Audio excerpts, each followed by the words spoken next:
The air hung heavy and humid, thick with the scent of damp earth and distant decay, a familiar perfume of the African wilderness. But today, an acrid undertone, metallic and cloying, clung to the breeze, a stark warning. Deep within a shadowed hollow, barely visible beneath the gnarled roots of an ancient acacia tree, a tiny, heart-wrenching sound pierced the usual symphony of buzzing insects and chirping birds. It was a whimper, high-pitched and desperate, quickly fading into a choked gurgle. A small mottled form, no bigger than a house cat, thrashed weakly in a viscous obsidian pool. This was no ordinary puddle. It was a natural tar pit, a geological anomaly that had consumed countless unfortunate creatures over millennia. The form was undeniably a leopard cub, its once vibrant, spotted fur now matted and clotted with the sticky, black substance that held it captive. Only its head and one foreleg were truly free, struggling against the relentless, unforgiving grip of the tar. Its huge, frightened eyes, still baby blue, darted wildly, seeking salvation. Each frantic pull, each desperate twist of its tiny body served only to sink it deeper, the tar rising inexorably towards its nostrils. Its cries, initially sharp and piercing, had devolved into soft, pathetic pleas for a mother who was nowhere to be seen. The struggle was slowing, the energy draining from its small frame, replaced by the chilling lethargy of despair. A few hundred yards away, perched on a rocky outcrop, observing the unfolding tragedy through the lens of a long telephoto camera, was Alex. An American wildlife photographer and conservationist, Alex was a man whose life was inextricably woven into the fabric of the African bush. His sun-weathered face, framed by unruly dark hair, bore the lines of countless sunrises and perilous encounters. He was renowned not just for his breathtaking photography, capturing the raw, untamed essence of the wild,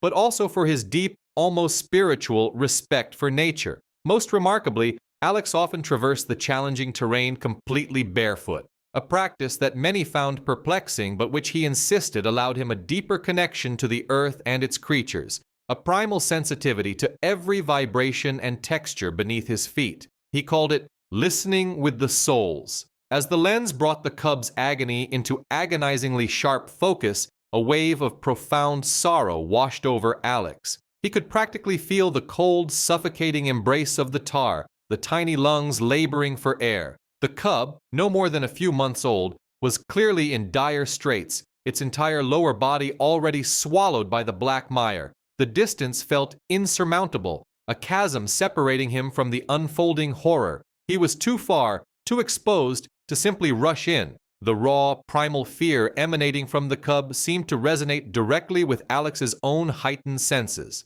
Every twitch of its tail, every desperate lunge, screamed for immediate intervention, yet his logical mind, honed by years in the wild, cautioned against impulsive action. He lowered his camera, the metallic click, an almost sacrilegious sound in the heavy silence. His bare feet instinctively gripped the rough rock, feeling the subtle vibrations of the earth, searching for any hint of movement beyond the pit, any sign of the cub's mother, or, God forbid, a predator drawn by the scent of distress. The cub's head bobbed precariously, its struggle now reduced to a pathetic, intermittent tremor. This wasn't merely a photographic opportunity, this was a life hanging by the thinnest of threads, a testament to the brutal indifference of nature. The stark reality of the situation was crushing. A tiny, innocent life was slowly, agonizingly being swallowed by the ancient earth, and he was the only one who seemed to bear witness. The primal instinct of protection flared within him,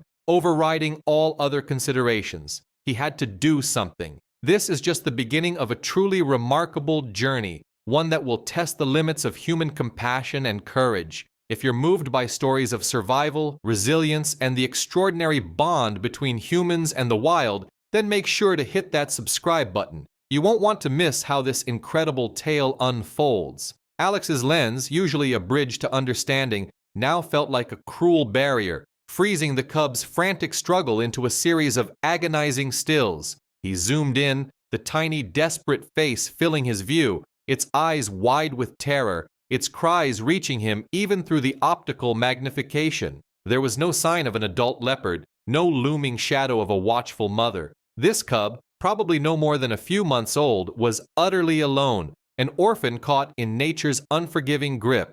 He knew these tar pits weren't the result of human disregard or industrial spillage. This was pure, raw geology, viscous asphalt seeping from the earth, an ancient, deadly trap forged by the very planet itself. The cub's earlier attempts to free itself had been fueled by a primal burst of adrenaline, but now its movements grew sluggish, weighed down by the thick black goo adhering to every inch of its small body. Each lurch forward was less effective than the last, a heartbreaking testament to its rapidly diminishing energy. Its desperate thrashing only served to pull it deeper, the sticky mass reluctantly yielding only to engulf more. Alex felt a surge of cold dread.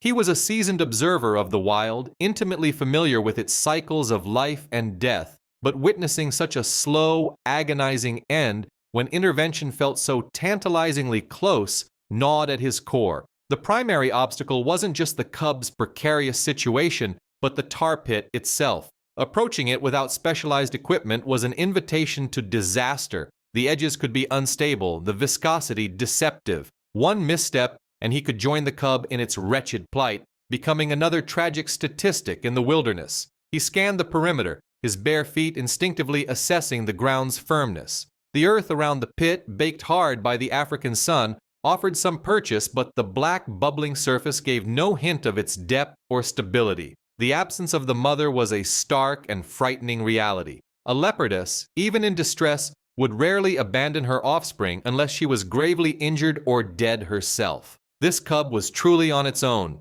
From his vantage point, Alex could see the subtle shift in the wind carrying scent messages across the savanna. This area was known for its hyenas and wild dogs, opportunistic predators always on the lookout for an easy meal. A struggling, vulnerable cub, its cries weakening, would be an irresistible lure. He knew he had to act, even if it meant simply deterring other threats for now. He let out a series of low, guttural roars, mimicking the sound of a larger predator, hoping to send a warning through the bush. The sound, amplified by the morning air, echoed across the plains. It was a temporary reprieve, a delaying tactic, but he knew it bought the cub only precious minutes, not liberation. He began to strategize, his eyes darting from the cub to the surrounding landscape. What natural materials could he use? There were scattered acacias, their branches thorny but potentially sturdy, long, flexible vines snaked through the undergrowth, remnants of the last rainy season. He evaluated each possibility, his mind racing through physics, leverage,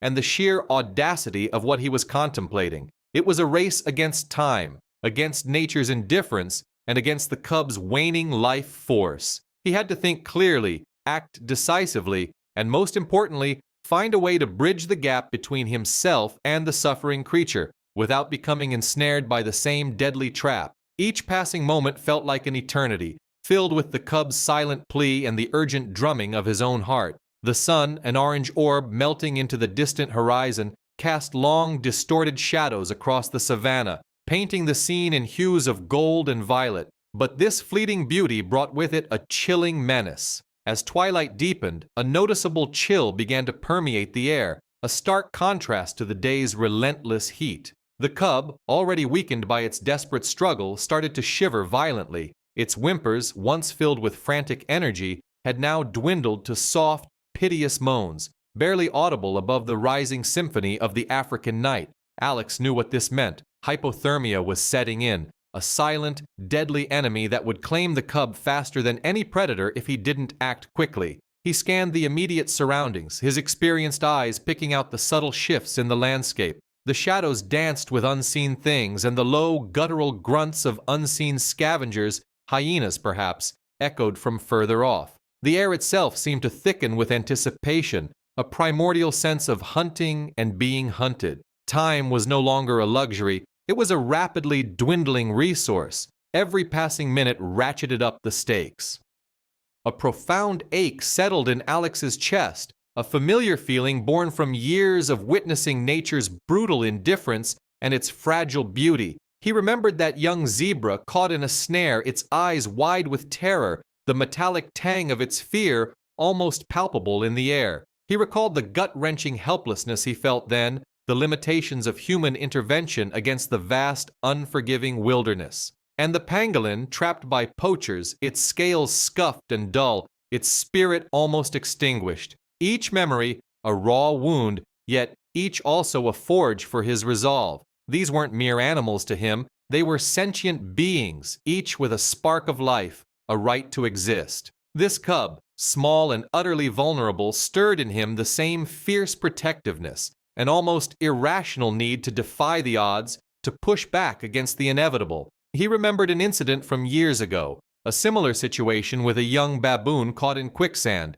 He had spent hours digging, his hands raw, his body screaming in protest, but he hadn't given up. The memory, though painful, fueled his conviction now. He wouldn't abandon this cub. He absolutely couldn't. It solidified his resolve to risk everything, even his own safety, for this tiny, struggling creature. The wilderness demanded respect, but sometimes it also demanded intervention. With a renewed sense of urgency, Alex began to move purposefully. He wasn't equipped for a rescue mission. No ropes, no specialized pulling devices, just his wits and what the land provided. His gaze swept the dense bushline, searching for anything that could be repurposed. His eyes fell upon a cluster of mature acacia trees, their branches long and relatively flexible. He located several sturdy fallen branches, thick enough to bear some weight but light enough to handle. He gathered them, testing their integrity with practiced hands. They were brittle in places, but others held firm. He knew he'd need more.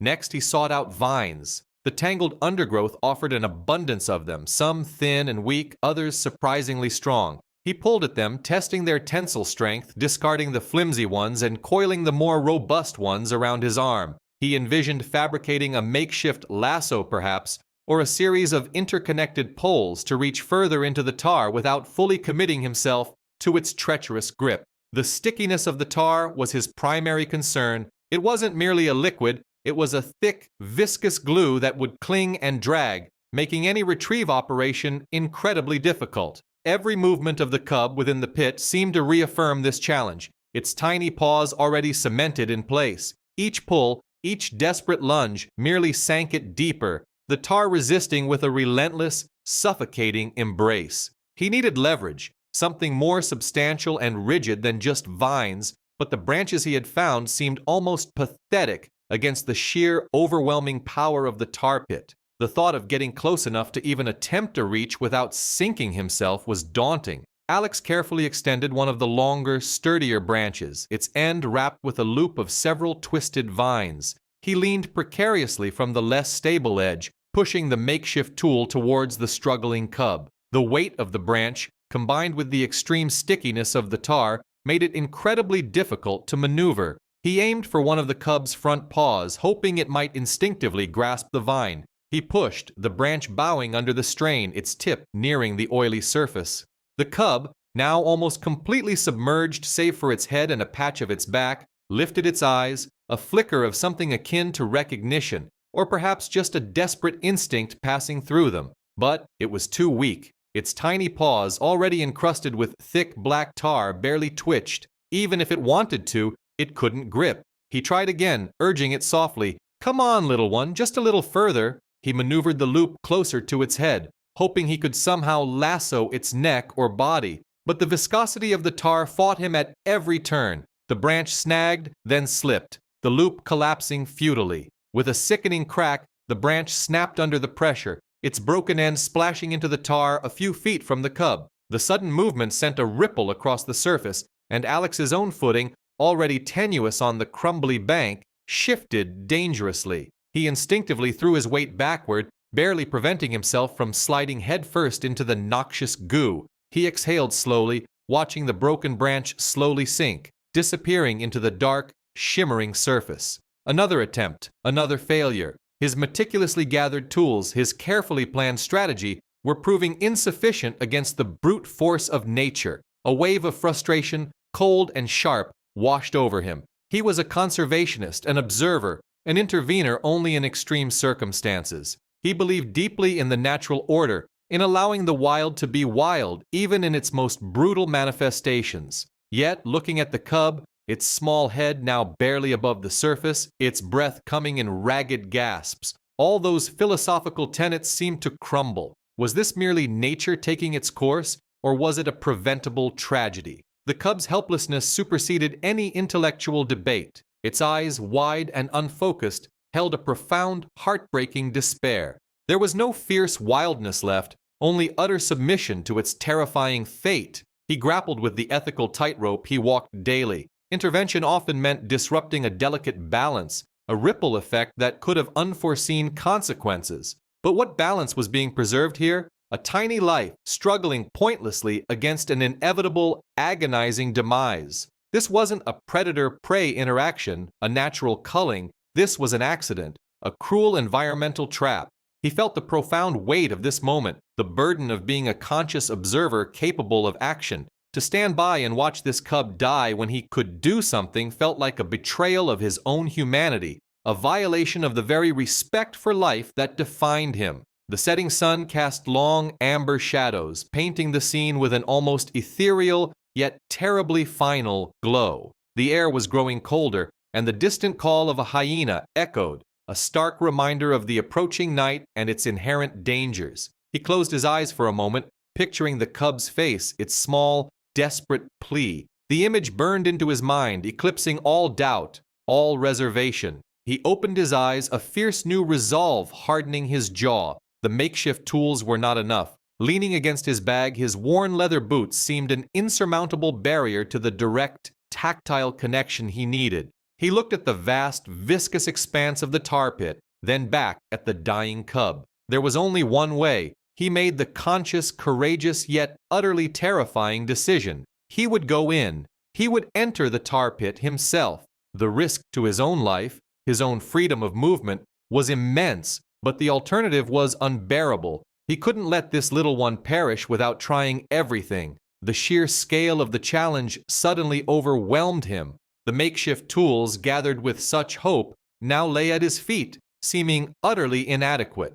He had tried to extend a sturdy branch towards the cub, gently nudging it, hoping the terrified creature might grasp onto it, but the branch, heavy with tar after just a few attempts, had sagged and splintered under its own weight and the viscous resistance. The cub, still struggling but visibly weaker, had merely recoiled further, its small, tar-coated head barely visible above the oozing surface. Alex had almost lost his own footing then, the ground near the pit's edge unexpectedly soft and treacherous, a thin crust hiding a deeper, muddier trap. He'd barely managed to pull himself back, his heart thumping against his ribs, a cold dread washing over him. He paused, breathing heavily, his gaze fixed on the fading light reflecting off the oily surface of the pit. An internal conflict raged within him, a familiar battle of ethics versus instinct. Every fiber of his being, trained in wildlife conservation, screamed at him to observe, to document, to let nature run its brutal, indifferent course.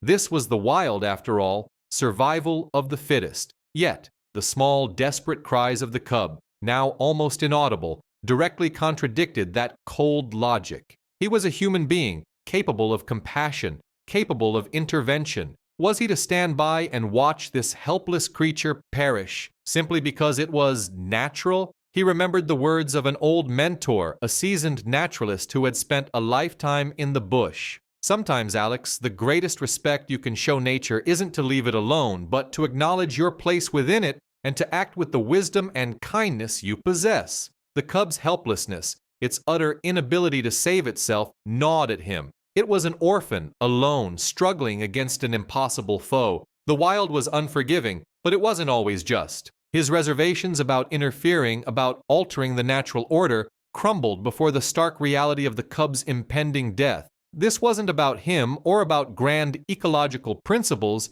It was about a life, a small, fragile spark about to be extinguished. The profound impact of this moment settled deep within his soul. This wasn't observation. This was an active choice, a moral imperative. With a sudden, resolute determination, Alex made the courageous yet deeply risky decision. He would go in. The tar pit was a living grave, but he couldn't simply walk away. He knelt, untying the laces of his worn boots, feeling the familiar, earthy texture of the soil beneath his hands. His philosophy, refined over years in the wilderness, was to rely on direct sensory input, a deep, almost primal connection with the earth. His bare feet were his antennae, feeling every subtle shift, every minute fluctuation in the terrain. He removed his socks and set them carefully aside, along with his boots. He approached the edge of the pit, his senses heightened. The air was thick with the scent of petroleum and decay, a heavy, oppressive odor. He extended a bare foot, testing the ground with excruciating slowness, his toes splaying, feeling for any firmness, any purchase. He sought stable points, small rises in the bank that might offer a temporary anchor in the churning black ooze. Each step into the encroaching tar was a calculated risk, a testament to his resolve. The cold, viscous substance immediately began to cling, pulling at his skin, threatening to swallow him whole. He moved with a deliberate, almost meditative calm, his eyes fixed on the small, terrified form of the cub, now barely moving. He spoke softly, his voice a low, reassuring rumble, cutting through the silence of the bush. "Hey, little one," he murmured, "I'm coming for you." The cub, initially fearful and defensive, its head low, its eyes wide with terror, slowly began to react to the gentle cadence of his voice. Its small ears twitched, then turned slightly towards him. A glimmer of recognition, or perhaps just a desperate, primal hope, flickered in its dark eyes. It was a minuscule shift, almost imperceptible, but enough to fuel Alex's perilous descent into the tar. Every muscle in his body strained, resisting the unrelenting pull as he inched closer, one slow, deliberate movement after another, a silent promise to the small creature staring back at him. The cool, damp air clung to him, a stark contrast to the oppressive heat of the day. The cub, no longer struggling, lay almost still, its breath shallow, its fur matted and heavy with the crude, dark substance. Alex, his own body now completely covered in the thick, pungent tar up to his waist, finally reached the tiny creature. His hands, caked in black, moved with agonizing slowness, each effort a battle against the viscous resistance. He spoke in a low, soothing voice, a continuous murmur of reassurances that he hoped irrationally the cub might understand. "It's okay, little one. You're safe. I've got you." The words felt rough, catching in his throat, but he persisted, his voice a balm against the wilderness's harsh silence. The extraction was an immense struggle, far more difficult than he had anticipated. The tar had not merely coated the cub, it had fused with its fur, acting like superglue, solidifying around its tiny limbs. Every gentle tug, every attempt to free a paw, was met with stubborn, unyielding resistance. The cub whined, a low, pained sound that tore at Alex's heart. He could feel the delicate bones beneath the tar, the small muscles tensing in fear and discomfort.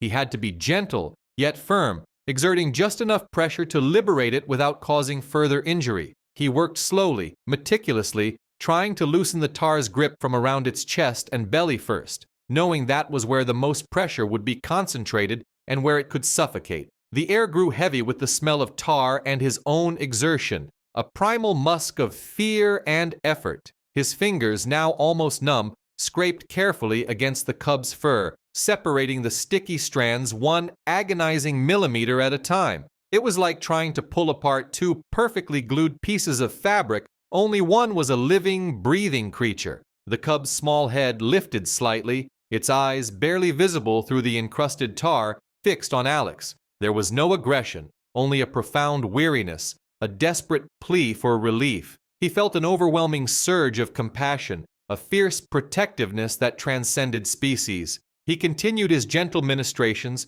whispering comforting words, trying to convey a sense of safety amidst the terrifying black goo. Finally, with a soft squelch and a deep, strained sigh from Alex, the cub's body began to loosen its hold on the pit. He carefully maneuvered his hands underneath its small frame, lifting it slowly, gingerly, from the suffocating embrace of the tar. The weight of the tar-covered cub was surprisingly heavy, a testament to the sheer volume of the substance clinging to it. He held the cub close to his chest, its tiny body trembling against his own tar-caked skin. Despite the cold, the cub radiated a faint warmth, a flicker of life determined to persist. He could feel its heart thudding rapidly, a frantic drumbeat against his ribs. For a brief, tender moment, Alex simply held it, offering a silent promise of comfort and warmth. The cub nestled against him, its fear momentarily eclipsed by exhaustion and the unexpected solace of human contact. It was a raw, unfiltered connection, a species barrier broken by shared vulnerability and the elemental need for survival. The pungent smell of tar was almost overwhelming, but it was now mixed with the faint, musky scent of wild cat, a fragile aroma of life clinging to existence. He knew the journey out would be just as challenging, if not more so, but for now, in this black, silent abyss, they were two beings, connected by the desperate hope for another sunrise. He looked up at the moon, a distant, indifferent observer in the vast African sky, and prayed for strength. The journey out of the tar pit was even more arduous than entering it. Alex, now burdened with the cub nestled against his chest, felt the combined weight and the insatiable stickiness of the tar conspiring against him. Each step was a monumental effort, his barefoot grip often slipping on the submerged, unseen debris, forcing him to plant his feet with excruciating care. The tar, cold and thick, clung to his legs and the cub, a heavy cloak that threatened to drag them both back into its suffocating depths. His muscles screamed in protest, burning with the sustained exertion. The cub, though quiet, was a constant, warm presence against him, a fragile beacon of life that fueled his resolve.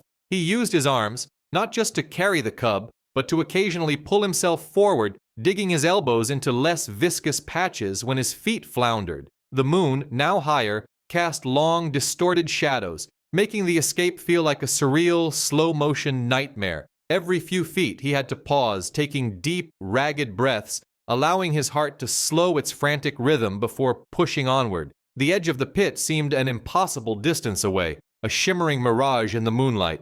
Finally, after what felt like an eternity, his foot found solid ground, then the other. He stumbled forward, collapsing onto the firmer earth just beyond the tar's reach, cradling the cub protectively. He lay there for a moment, chest heaving, the cub still trembling slightly in his arms. The silence of the night, previously menacing, now offered a measure of peace. Gently, Alex moved to a small, relatively clear patch of ground under the sparse canopy of a thorny acacia tree. The first priority was to begin cleaning the cub. The tar was already drying, stiffening its fur into an impenetrable, suffocating armor. He had anticipated this, always carrying a small pouch of natural oils and soft cloths as part of his wilderness survival kit. These weren't just for his own skin. He knew their value in countless situations. He began with the cub's head, carefully dabbing the oil onto the matted fur around its eyes and nose, working slowly, painstakingly. The oil began to dissolve the tar, turning the thick black goo into a greasy, more manageable sludge.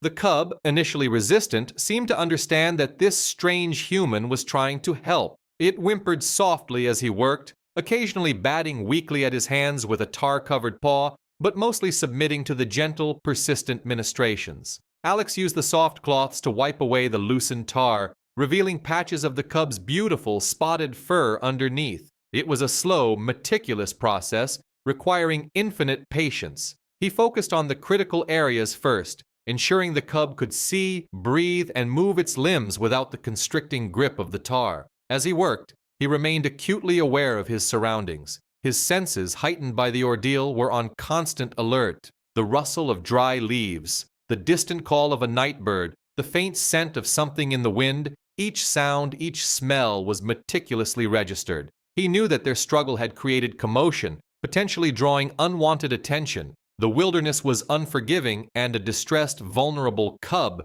even with a human protector, was an easy target. He scanned the dense bush around them, his eyes piercing the shadows, searching for any glint of predatory eyes, any telltale movement. His gaze lingered on the path he had taken, then swept across the open plains beyond, a silent vigil against unseen dangers. The cub's survival depended not just on removing the tar, but on ensuring their continued safety in this vast, untamed land. The arduous journey out of the tar pit, burdened by the sticky weight of the cub and the treacherous footing, had tested Alex's endurance to its limits, but they had made it. Now, crouched on firm ground under the watchful gaze of the rising moon, Alex began the painstaking process of removing the clinging tar. The cub, still trembling, emitted soft, tired whimpers as he gently applied a small amount of oil, carefully massaging it into the thick, black coating. He had prepared for this, knowing that natural oils were the most effective and least harmful way to break down the tar without further irritating the cub's delicate skin. With each stroke, a thin layer of tar dissolved, revealing patches of soft, spotted fur beneath. It was a slow, meticulous task, requiring immense patience and a feather-light touch, but with every clean patch the cub seemed to find a renewed spark of life. Its eyes, now clearer, watched him with a mixture of apprehension and growing trust. He spoke to it in low, soothing tones, words of reassurance that transcended language barriers. The oil, sourced from local plants known for their cleansing properties, worked wonders, gradually loosening the viscous grip of the tar. He wiped away the dissolved goo with soft leaves he had gathered, ensuring not to rub too harshly. As more of the tar came off, the cub's breathing became less labored, its movements more fluid. It was still covered in some residue, but the immediate, suffocating danger was gone. Alex offered a small piece of dried meat he carried, watching as the cub, after a moment of wary hesitation, ravenously devoured it, a clear sign of returning strength and a healthy appetite. He then gently placed it on a makeshift bed of dry leaves and soft grass, ensuring it was sheltered from the cool night air and hidden from prying eyes. Alex knew his intervention, while life-saving, was a temporary measure. He was not here to raise the cub, nor could he truly replace its mother. His primary objective was to give it a fighting chance, to return it to the wild as quickly and safely as possible. He spent the remainder of the night observing from a discreet distance, his senses heightened, listening for any sign of the cub's mother, or worse, other predators. The night was alive with sounds, the distant cry of a hyena, the rustle of unseen creatures in the bush, but none seemed to pose an immediate threat to their small haven. The cub, exhausted, eventually curled into a small ball, its tiny chest rising and falling rhythmically in sleep. Hope, fragile yet persistent, began to bloom in Alex's heart. As dawn approached, painting the sky in hues of orange and purple, Alex made the difficult decision. He would leave the cub here, in this sheltered spot, with a small cache of water and dried meat he could access if needed. Nature, in its wisdom, would decide the rest. He believed deeply in the resilience of the wild and in the profound, unbreakable bond between a mother and her offspring. His hope was that the mother, perhaps having just been separated, would eventually return, guided by instinct to her child. Or if not, that the cub, now cleaner and fed, would possess the renewed strength to navigate its perilous world, to find its own path, forging a new life in the embrace of the wilderness it was born to inhabit. He spent a final, quiet moment watching the sleeping cub, its small form a testament to both vulnerability and immense courage. The raw beauty of life and survival in the wild filled him, a profound connection forged in the crucible of desperation and rescue. This was not a victory over nature, but a moment of harmony, a dance between human compassion and the untamed spirit of the earth. He reflected on the deep importance of respecting and protecting all creatures, even when the lines of intervention seemed blurred. With a quiet sigh, Alex turned. Barefoot, he walked away, his steps light on the earth, leaving the cub's ultimate fate to the wilderness, carrying with him a quiet sense of hope and the indelible memory of those wide, trusting eyes. His heart, though heavy, was full. As he disappeared into the rising sun, the vast African landscape stretched before him, a timeless stage for countless untold stories of struggle, survival, and unexpected connection. Remember to like this video if this story touched your heart, share it with fellow wildlife enthusiasts, and subscribe for more extraordinary tales of survival and human encounters in the wild. Have you ever witnessed or participated in an act of intervention in nature? Share your thoughts and experiences in the comments below, and don't miss our next video, where we explore a unique animal encounter in the dense Amazon rainforest.